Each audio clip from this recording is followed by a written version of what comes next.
আসসালামু আলাইকুম। আপনাদের সাথে ছোট্ট একটা ভিডিও।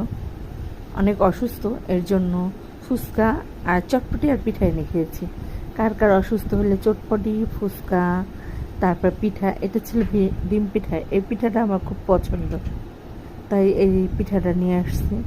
দেখেন, ডিম দিয়ে ভর্তা দিয়ে এই পিঠাটা বানিয়ে দেয় এইভাবে। খেতে কিন্তু খুব মজা লাগে পিঠাটা। এটা হয়েছে চিতই পিঠা।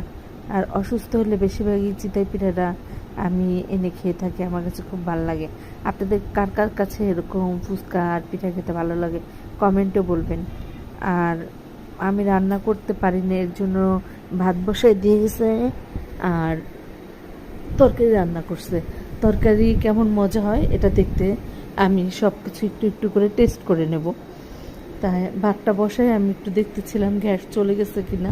তরকারিটা আগে রান্না করে দিয়ে গেছে আর ভাতটা বসাই দিয়ে গেছে, ভাতটা আমি গড় দেবো।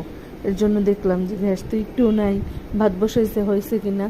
আর এই দেখেন, এইভাবে কে কে তরকারি রান্না করেন, যে মাছ দিয়ে, ইলিশ মাছের মাথা দিয়ে আর দিয়ে রান্না করছে লাল শাক দিয়ে। আমার এই তরকারিটা খেতে খুব ভালো লাগে। আর এই যে এই তরকারিটা রান্না করছে, এই তরকারিটা খাবো, একটু টেস্ট করে দেখব।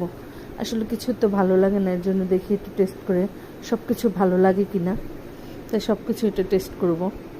এই তরকারিটা আমি এইভাবে রান্না করতে বলছিলাম, সবগুলি তরকারি কাতল মাছ দিয়ে আর মটরশুঁটি, আলু, টমেটো দিয়ে রান্না করছে। আর রান্না করছে লাল শাক দিয়ে, হয়েছে ইলিশ মাছের মাথা দিয়ে।